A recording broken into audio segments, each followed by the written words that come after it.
And to the analysis of Shields and Brooks, that is syndicated columnist Mark Shields and New York Times columnist David Brooks.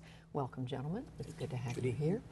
Trayvon Martin, Mark, of course, the Florida teenager shot to death by a Neighborhood Watch volunteer, allegedly. President Obama weighed in today, said if he had a son, he would look like Trayvon Martin. Are you surprised at how personal his comment was? Well, the president's not somebody given to personal remarks about himself or his family and biographical, and it seemed appropriate in this case. Rick Santorum also made a personal comment as well. I mean, there are two kinds of issues in American politics, Judy. There's position issues. Should the defense budget be cut? Should taxes be increased? You're on one side, I'm on the other. And there's valence issues. This is a valence issue where nobody is on the other side of Trayvon Martin. I mean, this is a terrible thing. The question is, I mean, how convincing and sincere one is seen by the position that candidate or that politician, a public figure, takes. And I think that right as of this point, everybody has been plausible, and I thought the president was quite convincing. How careful do politicians have to be, David, about what they say at a time like this? Well, the president has to be careful because he is in charge of the Justice Department, which is involved, and you saw him in the statement today talk about how he couldn't really say the case, and so he had to show some aggressiveness about confronting the events while still not prejudicing anything. And I thought he did it quite well by being personal. And there's a guy who's been accused sometimes of wanting to stay aloof from racial issues. And so I thought it was particularly important in this case to show some personal connection. I thought he did that well. Santorum does not have the bounds of heading the Justice Department, so he could be a little more aggressive. And I thought he did quite a job of highlighting the crucial point, which was why was the local police so unaggressive in this case. Does it become a political issue, or does it stay in the justice? I have trouble seeing it become a political. It has to do. It may have to do with some of the laws on the books, especially in Florida, the self-defense laws. But right now, that's all ahead of what we know. We don't know who was pursuing, who was not pursuing, and so a lot of the talk about stand your ground and all the other rules, we'll see if he was standing around. It's quite possible, as some of the tapes suggest, he was at least at some point pursuing, in which case self-defense really wouldn't apply. Yeah, no, the police dispatcher, I mean, the 9/11 instructed him not to chase, not to pursue the shooter. So we do at least know that. But no, it won't become a political issue, I mean, unless and until it becomes a question of the police were on one side of this law when it passed the Florida legislature. They were opposed to it because they believe that it is important that a professional, somebody who's trained in the use of force and the use of firearms, only be responsible for this. And obviously those who were in favor of the law and supported by the National Rifle Association, I point out, wanted a larger citizen involvement, even if that did run the risk of somebody packing heat. And that sort of is the crucial issue. Does the state have a monopoly on force? The Community Watch, they're wonderful organizations. They're supposed to be eyes and ears, not trigger fingers. And they're supposed to call in others because, when you have a gun, I read a study today, when you have a gun, you're more likely to think somebody else has a gun. And so you're more likely, whatever your racial or other attitudes are. So it's a dangerous position. You want somebody with a lot of training to have that responsibility, not some guy just sitting out there. The presidential campaign, Mark, Illinois last Tuesday, Louisiana tomorrow, Wisconsin next week. Where does it stand on the Republican side? The Republican Party is split. It's what I'd call the natural-born and the naturalized. The natural-born Republicans, those who grew up in Republican households and went to good schools and have had successful careers, are probably more likely to support Mitt Romney. Those who probably grew up might have been Democratic households in many cases, and have ideologically moved to the Republican Party, especially on social values and cultural values and religious values, and don't have that same level of income, are more likely to vote for Rick Santorum. For that reason, Rick Santorum has to be the favorite in Louisiana. Romney would be the favorite in Delaware and Connecticut and New York going forward. Santorum would, I'd bet, on West Virginia and Kentucky and Missouri. I mean but it's almost that's the cleavage within the two the two groups within the party right now. But having said that, it's Mitt Romney's to lose, or is it? Yeah, I mean, I've always thought it's Mitt Romney's to lose, and the margin that he's not going to get it becomes smaller and smaller. Illinois was a good win for him. There is this cleavage. It'll probably last. But there was this cleavage on the Democratic side 4 years ago. There was an upscale candidate who was Barack Obama and a downscale candidate who was Hillary Clinton. It didn't really hurt the party. They came together at the end. I suspect that will happen.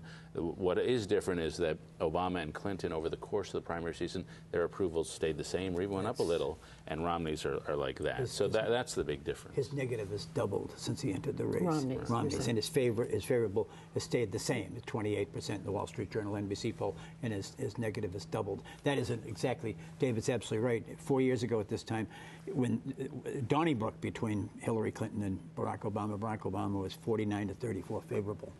Well, then you have this week to comment, David, of Romney's aide, Eric Fernstrom, one of his top advisors, talking about Etch-a-Sketch. Is he, a lot of conversation about that, but is he right that Mitt Romney at the end of the primaries, if he does cinch the nomination, can just shake it up and start all over again? I hope so. That's what most candidates do. I mean, it's one of those gaffes where you tell the truth. I mean, I hope he certainly needs to reset the campaign.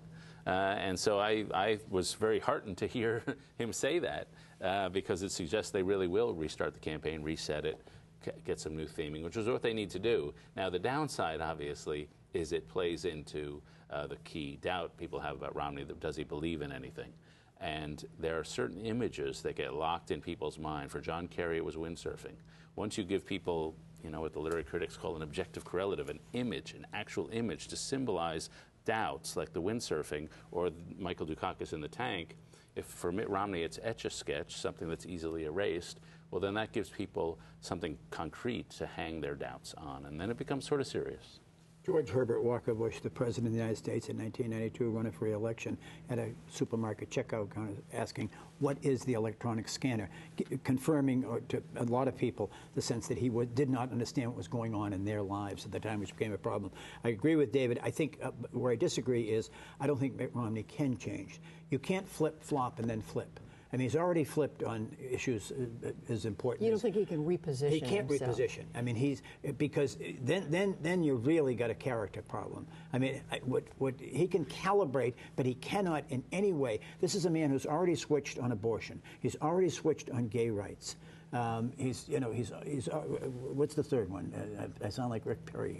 But whoops. That's right, SBA. No, but and gun control.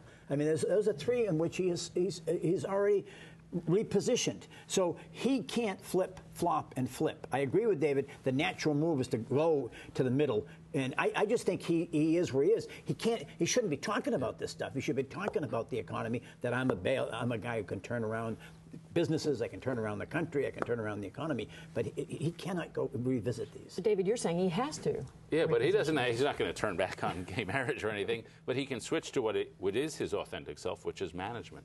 He's a manager. He's not a particularly ideological person. He's sort of been pretending to be hyper-ideological, but he can say, okay, I'm a manager, I'm a turnaround artist, go back to that. And that's not betraying anything he stands for. That's actually getting back to the authentic Romney. One other thing I want to bring up from the Congress, and that is the budget plan proposed, Mark, this week by Chairman Paul Ryan. Where does that leave the budget fight? What do you make of what he put out there? The president introduced a budget that's going nowhere, and it's been accused of being unrealistic. Paul Ryan's introduced a budget which has been praised by those on the right as bold and decisive and clairvoyant and all sorts of other things. It's science fiction. It's going nowhere. But the problem that the Paul Ryan budget is, politically, it is an undertow for Mitt Romney. Mitt Romney is now seen as somebody who favors the rich over the middle class by 65% to 28% in the CBS New York Times poll. He's seen as somebody who is out of touch with what ordinary people. Here is a proposal that cuts the top rate, for the wealthiest, by 28.5%.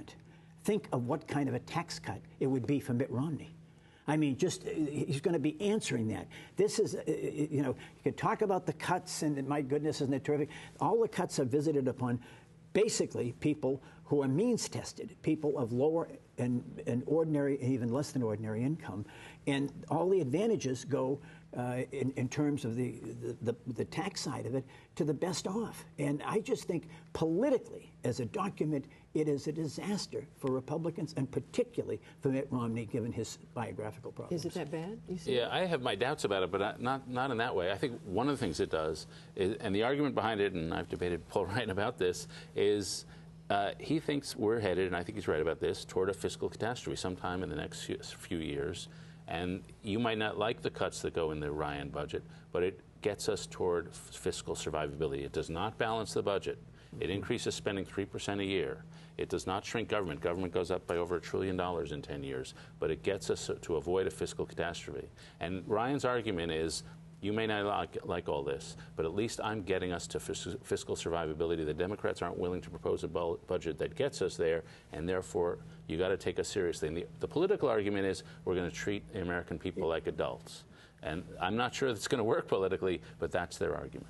And you're saying it's politically smart or not Well, smart? I think it's politically very risky. People don't like the idea of risks. They'd rather run the huge deficits. I think David's wrong. I mean, just focus groups that have been done on it in the last few nights. I mean, people can't believe that this is a semi-serious proposal by a serious political thinker. I mean, you're talking about knocking 2 million kids out of Head Start in the next 10 years. You're talking about knocking 1 million students out of Pell Grants that are needed for college tuition. I mean, these are major cuts.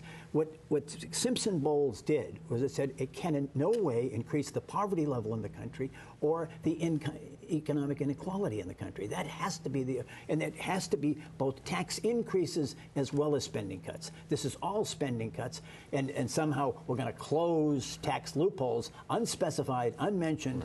But listen, if you want to reduce deficits, and I agree with Mark about that. If I was writing the budget, I wouldn't have that stuff in there. But if you want, you have to be serious. You have to either you're going to have to raise taxes, and not just on the 2%.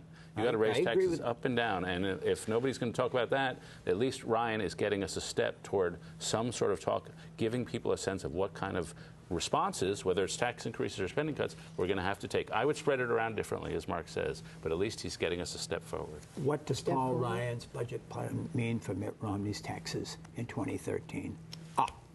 We heard it here, gentlemen. We thank you both, Mark Shields, David Brooks. Okay.